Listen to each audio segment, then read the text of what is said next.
Bumuo na ho ng task force para tutukan naman ang investigasyon sa pagkawala ng libu-libong plaka ng sasakyan sa Land Transportation Office o LTO.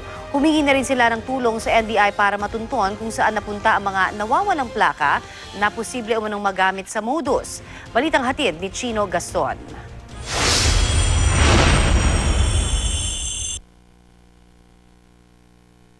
Hindi lang isa kundi 2 beses na palang nananakawan ng mga plaka ang Land Transportation Office ngayong taon. February 25, una raw nawala ang mga plaka sa loob ng pabrika at nitong March 28 nga ang ikalawa. Ayon sa ilang tauhan ng Land Transportation Office Plate Printing Division, tiyempo ng ilang araw bago madiskubre na may nawawalang plaka, iniutos ng kanilang mga supervisor na maglabas ng 3,000 plate sheets na kayang gumawa ng mahigit 20,000 plaka. February February 25. Ito Ito pa lang, yun lang po na wala. February, tapos sumunod po, Holy Week, dapat. Kasi duplicate lang gagawin. Mga 5 bundle lang dapat po pakukuha. Kaso nagpa-withdraw yung happy ko.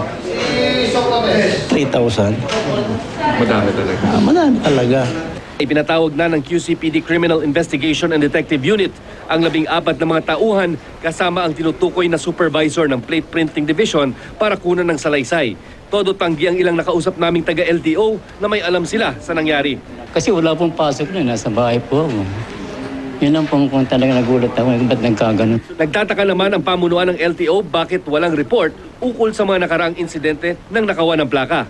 Hindi rin malaman kung bakit hindi rin ipinaalam sa mga opisyal na sira na pala ang CCTV sa pabrika. May mga nauulinigan tayo na hindi nga daw to first time, may mga insidenteng katulad nito nangyari na noong mga nakaraang panahon.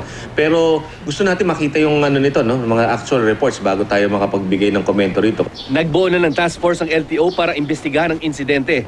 Humingi na rin sila ng tulong sa National Bureau of Investigation sa pagtunton kung saan napunta ang mga nawawalang plaka na pinangangambahang maggamit sa kambal plaka modus.